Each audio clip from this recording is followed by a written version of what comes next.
As a child of the 80s and 90s, one woman's voice was the soundtrack of my youth, and now she has her own Lifetime movie. I'm not gonna lie, I was very hesitant to watch the Whitney Houston movie on Lifetime, but I couldn't resist. Not to mention it was Angela Bassett's directorial debut. I had to see it. When I sat down to watch, what I was expecting was a tale about how bad Bobby Brown was for Whitney Houston, and he was a bad influence, and all the bad things that happened in her life were his fault. According to this Lifetime movie, a lot of the bad stuff was done by Whitney, and Bobby Brown just went along for the ride. She was the bad influence. The film focuses on Bobby and Whitney's relationship. They don't go through all of her childhood or all of the years after they broke up, which is good. Lifetime only has 2 hours for this story. Lifetime shows us where they met at the Soul Train Awards and how she was the one who kind of went and picked him up. And they show Whitney doing drugs and Bobby refusing to take part. Whitney was always doing drugs? What?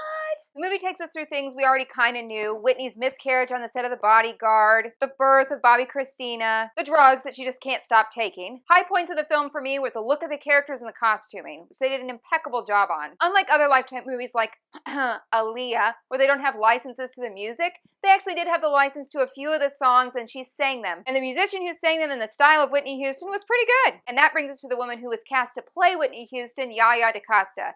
She looks just like her. Low points.